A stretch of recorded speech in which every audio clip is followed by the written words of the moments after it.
izin mau mewawancarai kakak nih seputar pemakaian media sosial di usia remaja. Nah, kakak setuju nggak nih kalau kami membuat videonya dan diwawancarai? Setuju, boleh banget. Oke, terima kasih ya kak. Silahkan kakak perkenalkan diri nih. Kakak namanya siapa dan dari sekolah mana juga jurusan apa? Baik, perkenalkan nama aku Miftah Sawa Ananta, asal sekolah Akuman 1 Medan. Aku dari jurusan IPA. Kelas 12 IPA 5. Oke, terima kasih ya kak karena sudah sudi membantu kami untuk menyelesaikan tugas kami. Nah, pertanyaan pertama ini Kak Sawa ya? Iya. Kak Sawa pasti ada dong media sosial yang di-download di HP. Nah, media sosial apa sih yang sering Kak Sawa pakai sehari-hari? Terus bukan hanya sehari-hari, bahkan satu hari itu Kak Sawa pasti make dong. Kira-kira apa itu ya? Biasanya sih aku memakai WhatsApp, Instagram atau TikTok karena juga itu kan kita bisa saling membanyak relasi atau bicara dengan teman atau someone atau kita mencari informasi dari media itu juga bisa. Oh, berarti karena ada someone ya? Oke deh, oke. Jadi, lalu pertanyaan yang kedua nih. Kak Sawa ini kan Gen Z. Biasanya kalau Gen Z ini kan aktif dalam media sosial nih kan. Kalau ada medsos baru nih. Kalau ada medsos baru ini yang rilis, terus penggunaannya langsung rame.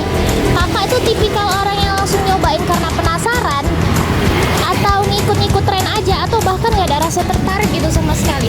Tergantung apa yang kita dapat sih, kayak misalnya itu membuat kita tertarik atau enggak. Kalau misalnya kadang pun juga FOMO ya. FOMO itu di masa remaja kalau dibilang tuh wajar. Karena kita juga lagi masa-masa ingin tahu segala hal. Jadi mungkin aku lebih ke penasaran sama FOMO sih. Oh, oke. Pertanyaan yang ketiga nih. Nah, dari media sosial yang udah kakak Sawa sebutin tadi itu, kakak pernah nggak menggunakan media sosial itu untuk belajar atau mencari informasi tugas sekolah, atau mencari informasinya itu lewat buku aja? Pasti pernah dong. Kayak contohnya TikTok. TikTok kan kita pasti ada sedikit edukasi dari TikTok itu ataupun dari YouTube. WhatsApp juga kita bisa saling belajar bareng temen kita juga. Oh, gitu ya. Bahkan pun Instagram. Oke. Pertanyaan terakhir nih ya kak. Terus pengaruh medsos buat Kak Sawa dalam kehidupan sehari-hari itu apa sih? Bisa dalam hal berkomunikasi sama teman atau dalam hal kegiatan yang lainnya? Menurut aku tergantung dampaknya ya. Kalau misalnya dampak positifnya itu pasti kita banyak mencari relasi bersama teman. Terus kita banyak juga nih untuk mengobrol-mengobrol dan mencari informasi terbaru dari media sosial. Tapi kalau dampak buruknya bagi aku, kita bisa jadi kecanduan ataupun banyak hal sih dari dampak buruk itu. Salah satunya kecanduan itu. Oke, terima kasih ya Kak Sawa. Ya, sama-sama. Kami mau mewawancarai Abang seputar pemakaian media sosial di era remaja. Abang setuju nggak kalau misalnya diwawancarai dan divideokan? Setuju, boleh. Baik, perkenalkan diri terlebih dahulu. Perkenalkan, nama saya Dafa Fauzi Fadila dari sekolah Yayasan Perguruan Al-Fatah Medan, kelas 12 IPA. Sebelumnya terima kasih sama Dafa ya, karena udah membantu kami untuk mensukseskan tugas video kami ini. Kami minta maaf sedikit ya. Dafa pasti ada dong media sosial yang di-download di HP. Nah, media sosial apa yang sering Dafa pakai sehari-hari? Bahkan bukan hanya sehari-hari nih, tapi juga sering buka media sosial tersebut dengan rutin. Kalau rutin cuma WhatsApp doang, paling WhatsApp ya. Yang lainnya nggak ada sih. Kenapa tuh di WhatsApp? Ada apa di WhatsApp? Selain penting juga ya banyak sih. Karena kepentingan saya di situ semua. Itu kepentingan itu belajar atau gimana gitu? Merangkum semua. Merangkum semua. Oke. Dapat kan Gen Z nih. Biasanya Gen Z kan aktif dalam dunia media sosial ya kan. Kalau ada medsos baru nih, yang baru rilis gitu kan, yang trending, itu Dapat tertarik nggak? Atau malah biasa aja gitu? Trendy, lebih tepatnya nggak peduli sih. Kalau biasa aja nggak peduli gitu. Nggak peduli? Karena cuma emang dari media sosial itu cuma WhatsApp aja. dari media sosial yang dapat seperti tadi itu nggak banyak kan, cuma WhatsApp, dia IG gitu, Facebook nggak ada. Paling yang lain kalau media sosial yang lain tuh ya contohnya IG, Instagram, Iya. TikTok juga kan. TikTok itu cuma Iya. buat nyari informasi. Itu? Apalagi informasinya itu kan bentar lagi nih kita kelas 12 nih, Iya. SNBP.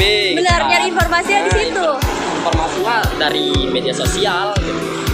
Jadi tuh nggak aktif dalam TikTok. Kalau misalnya ada zaman sekarang tuh kan, kalau misalnya TikTok tuh di scroll gitu kak. Oh, Karena gini, sebelum sadar gitu ya, Iya. betapa pentingnya waktu, ya saya juga termasuk bagiannya gitu loh. Jadi kayak Nggak sempet. 5 jam gitu selalu Iya. scroll aja. Tapi sekarang udah. udah enggak. Alhamdulillah. Itu berarti dulu sempet juga scroll gitu. Sempet Terus semenjak kelas 12 udah nggak lagi, udah dihentikan lagi. Oke. Pengaruh media sosial untuk dapat dalam sehari-hari itu kira-kira apa?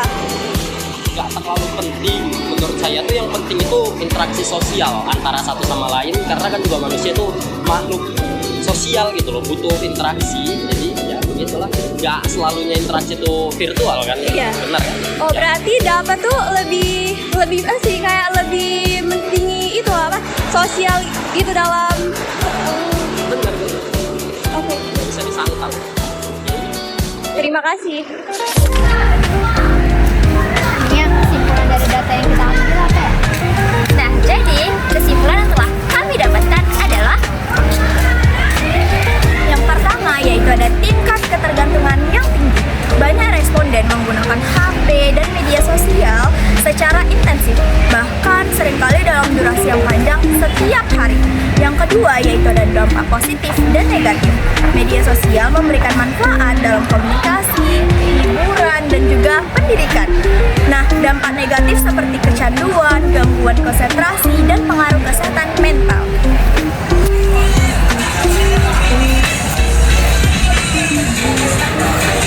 Nah, tahu nggak sih, ada kelompok yang menggunakan media sosial untuk hal produktif seperti bisnis, bekerja, dan belajar.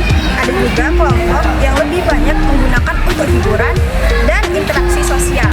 Nah, interaksi langsung jadi berkurang karena lebih banyak komunikasi dilakukan melalui media sosial dan aplikasi. Nah, yang terakhir adalah tentang kesadaran privasi. Dari data yang telah kami dapatkan, sebagian responden menyadari risiko keamanan data, tetapi masih banyak yang kurang peduli terhadap perlindungan privasi online.